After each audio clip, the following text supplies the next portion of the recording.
you see, you can say, look at all these people who haven't seen it. This is a temptation.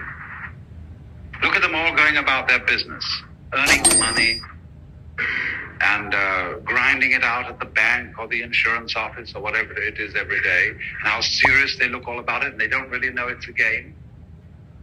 And you can cultivate a certain contempt for people like that.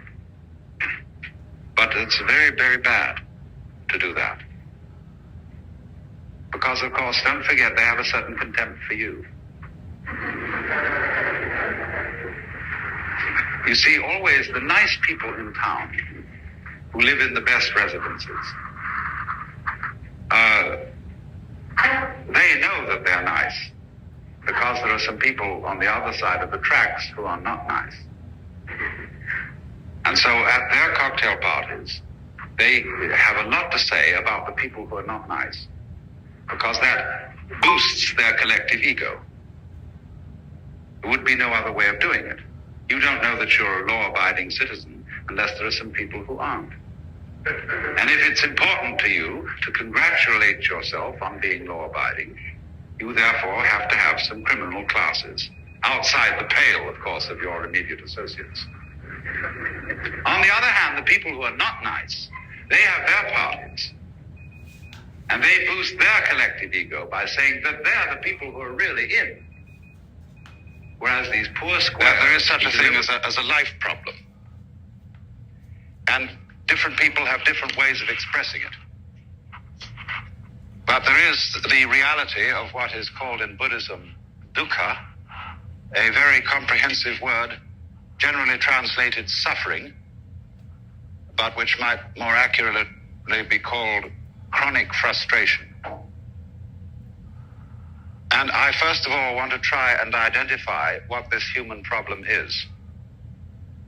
And we start out from the fact that most of us have a puzzle with ourselves. Not so much with other people, but oneself.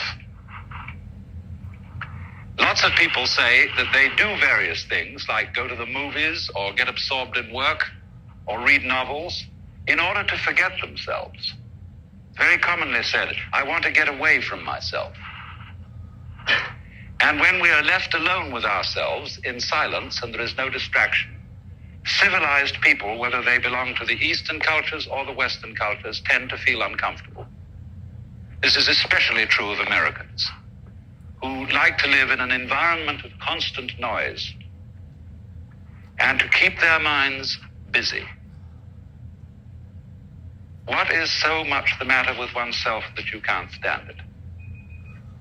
Well, first of all, we don't know what it is. Yourself is the most difficult thing to get a look at. Because in just the same way that you cannot bite your own teeth, that you cannot look straight into your eyes without the aid of a mirror, you came out of it as leaves come out of a tree, as a baby comes out of the womb. You're a symptom of the world, in the same way that when a tree produces apples, you call it an apple tree. And a world that produces people is a world that peoples, just as an apple tree apples. In fact, our whole situation of feeling that we are strangers in the earth is a hallucination. And a rather dangerous hallucination, because it moves us to act upon the external world, both of people and of things, in a hostile spirit. So that we talk about the conquest of nature. And this general feeling of resentment, of being involved in a world where there are such things as death, disease, accidents, strife, war, we feel put upon. So, the various forms of Asian philosophy address themselves directly to this problem. But they are not like philosophy in the West, and they are not like religion in the West. religion is something like Judaism or Christianity, then Buddhism is not a religion. If philosophy is something like the speculations of Kant or Hegel,